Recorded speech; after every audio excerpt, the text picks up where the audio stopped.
The Embattled Cabinet Secretary for Devolution, Anne Waiguru, has stepped down after months of pressure over corruption allegations at her ministry.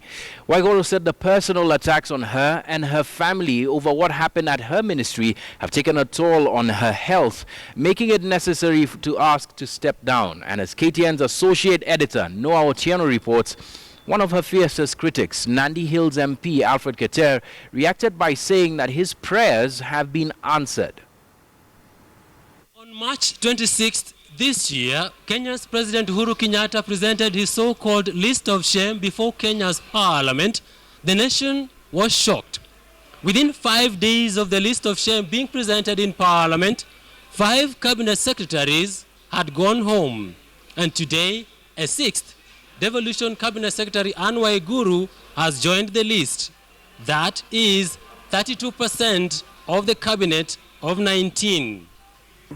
I have therefore, following my doctor's advice, requested His Excellency the President to relieve me of the responsibilities of Cabinet Secretary, Devolution and Planning. Since the revelations of fraud at the National Youth Service, where Waiguru confirmed at least 695 million shillings had been lost, there have been months of a sustained push for Anne Waiguru to resign.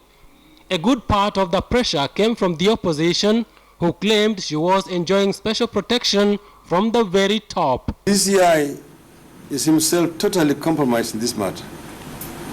When he completed his initial investigations a few weeks ago, he went and submitted his report to Madam Anne Waiguru.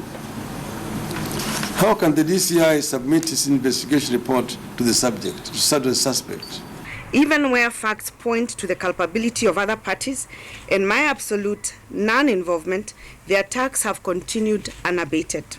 The fight against corruption eventually mutated into the fight against Anne Waiguru, with the focus shifting from the real purveyors of graft.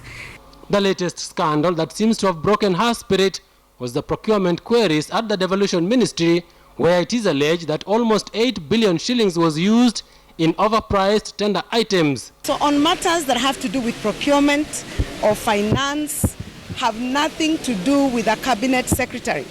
We do not get involved. In fact, if I was to get involved at all in procurement, it would be regular.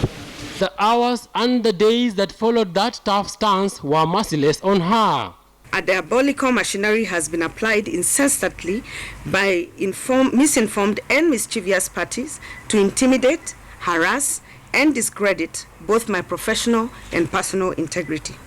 Anything and everything has been fair game, including attacks on my children. Waiguru says the onslaught on her character has made it unbearable to stay in office. In view of the impact of these events have had on my health, I have been advised by my doctor, who's sitting next to me, to take time off, to recover, and to undertake much lighter duties for some time.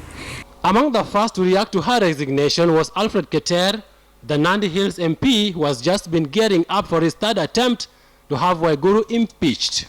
Today is a very good day for most Kenyans because the Honorable CS Anne Waiguru has taken a bold step of resigning so that we allow the independent institutions to do investigations. Davis Chirchir, Energy, Felix Koskei, Agriculture, Kazungu Kambi, Labor, Charity Ngilu, Lands, and Michael Kamau, Transport and Infrastructure, cabinet secretaries who went home smoothly after a surprise press conference at State House, Nairobi on the 28th of March this year. But when scandal broke at the National Youth Service, which is under Anne Waiguru, things suddenly seemed to have stopped moving. This gave juicy fodder to Kenya's opposition, which blamed President Uhuru Kenyatta for protecting Anne Waiguru. Has President Uhuru Kenyatta finally taken the winds out of the sails of the Kenyan opposition? No, KTN News, Nairobi.